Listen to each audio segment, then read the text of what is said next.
Shimo, the ancient titan and the creature that caused several of the Earth's ice ages with near unstoppable power, and King Ghidorah, the false king with an origin from the stars with world-ending powers. Two titans with some of the most heated debates between them, and today I wanted to give my thoughts on it. This will be Shimo without mind control from Scar King, and a supercharged King Ghidorah.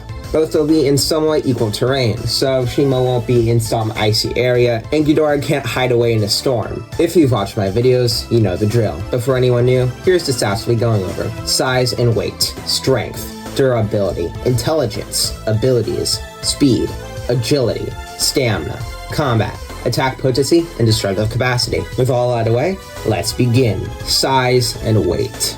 Shimo doesn't have much for her size yet, but we do have her standing at 375 feet on all fours. But her standing upright, she's definitely over double that height. And we can confidently say that she's definitely somewhere around 800 to 1,000 feet for her length. Sadly, there is no official weight at the time I write the script, but the fan given weight is around 200,000 tons, so we'll go with that.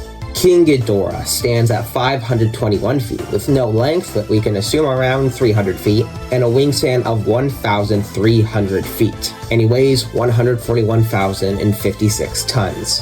And since Shimo can stand upright and has weight advantage, we'll give the edge to Shimo. Strength. Ghidorah was pretty easily able to grab onto Godzilla and lift him up into the atmosphere and then drop him. Godzilla at the time during King of the Monsters weighs 99,634 tons. Shimo, on the other hand, literally, was able to send Godzilla flying across Rio, who weighs the same as he did in King of the Monsters, I think. I mean, he does look skinnier, I think he would weigh less, but there's no weight modification, so I'm sure you're thinking Ghidorah would easily take this, which I would agree with if it weren't for one thing. This is Shimo using one arm. This is Ghidorah having to wrap Godzilla around with his entire body. I think there's quite a bit of an effort gap. Shimo takes it. Durability. Also Shimo. She tanks supercharged Godzilla's atomic breath with no damage easily, and supercharged is said to be stronger than Thermo. And yes, Ghidorah tanked Godzilla's amped beam for nearly 20 seconds, but he did get obliterated by Thermo's pulse while a building survived. So as you can see, it's all over the place. So I'm gonna give it slightly more consistent to Shimo, but it's pretty close. Intelligence. Shimo was in mind control for the whole film and showed rather dog-like behavior when she was free, so this will go to Ghidorah pretty easily since he can strategize. Abilities. Shimo has the following: her frostbite cannon and cryokinesis.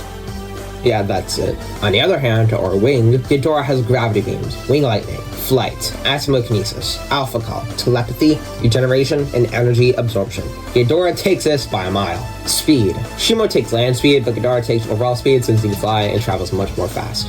Agility. It's Ghidorah again. Stamina. Shimo didn't show any signs of getting tired despite being thrown around and throwing Godzilla and Kong. Ghidorah, when getting amped, got a whole new amount of energy to fight, and also didn't really show any signs of exhaustion. So tie it is.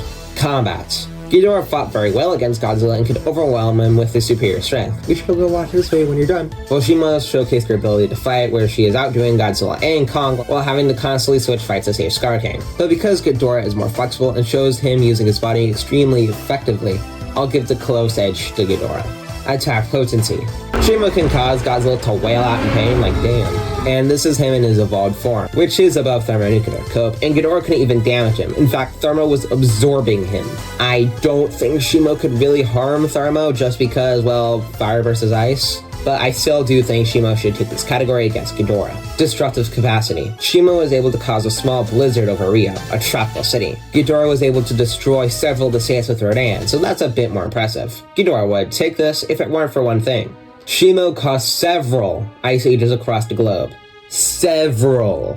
And these lasted for over millions of years each. Yeah, this is going to Shimo. And that's our last category, so let's count up the scoreboard to see who takes you overall. Shimo will be taking size and weight, strength, durability, attack potency, and destructive capacity. King Ghidorah will be taking intelligence, abilities, speed, agility, and combat.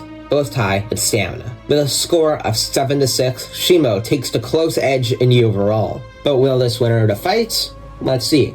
You usually gotta rule a fight right now, but this debate is so overkill for two reasons. Number one, Shimo has already beaten Ghidorah. This won't really be any different. But if you somehow want to ignore this, 2, Shimo's massive ice spread. or her cryokinesis. Here, we can see that she can freeze lava-covered ground and freezes waters despite not being in the surface yet, and know that she was traveling from the core of the Earth. So, with all that, I want to ask you, what is going to happen when Ghidorah bites down, let alone makes contact with her? He is stuck. He needs to have other heads available to regenerate his heads, and considering Ghidorah prefers to have all heads bite down, all of his heads will be stuck. The only way to free himself is by shooting his gravity beams, which would explode his head or force Shimo off, which would cause his entire mouth to be ripped off in the process, and that's best case scenario. Either way, Ghidorah is dead. Shimo can easily rip all of his heads off and then freeze his body, then give him the Scar King treatment. Something is telling me he isn't regenerating for that. But remember, this is just my opinion. Everyone is entitled to their own, so don't get upset over mine. And there's plenty of room for debate. Be sure to comment down below your suggestions and subscribe for more content like this. Until next time, stay safe and goodbye.